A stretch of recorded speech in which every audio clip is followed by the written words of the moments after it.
Today I want to start by raising the question, who are you? It's a question that we've all grappled with at some point in our lives. And I want to also say that there are many people who have chosen an identity that's a mistaken identity based on an unfulfilled need or a core longing that went unmet.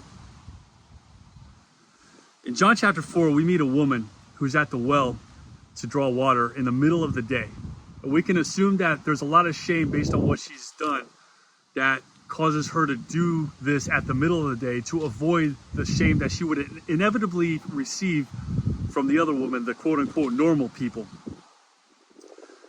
And Jesus approaches her, asks for a drink, and then starts to talk about the contrast between water that will only temporarily satisfy our thirst and the living water that he offers.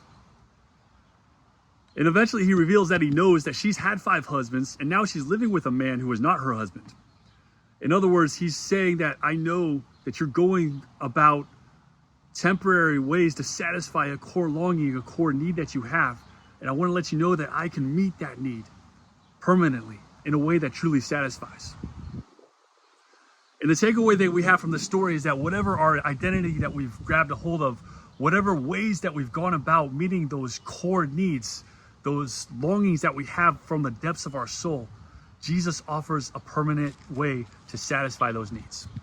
I want to say something too that many people are going to disagree with. And this is where, from the part 1 of this video series, go back and watch if you haven't, but the way that the world says that we can meet our needs and the way that scripture says we meet our needs are going to come into contrast.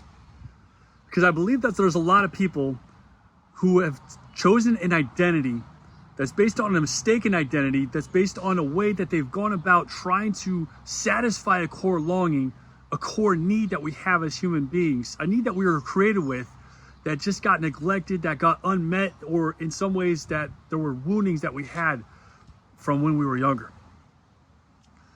To give you an example, and especially for those of you who have chosen an identity in this community, whether you're an L, a G, a B, a T, a Q, or one of the pluses, many people have chosen one of these identities out of a mistaken identity based on an unfulfilled longing or core need.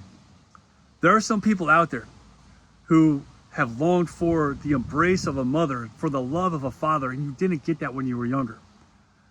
And you found a way to meet that, a way that you thought satisfies that in one of these communities. In some cases, you just didn't fit in anywhere. And you found unconditional embrace, unconditional acceptance from these communities. You had a need, you had a longing, and in some cases you had a wounding in those times of need. That need was unmet, that need was neglected. And you went about filling that need. And in the deepest part of your soul, you know that the way that you're meeting that need is temporary and not truly satisfying. I want to invite you to allow the one who created you, the one who designed you with those needs, will you allow him to be the one to satisfy that need? Will you trust that the one that created you has the solution to your unmet need, your core longing? Will you receive the living water that Jesus offers, the only way to truly satisfy that cry of your heart from the deepest part of your soul? Or will you continue living in a mistaken identity?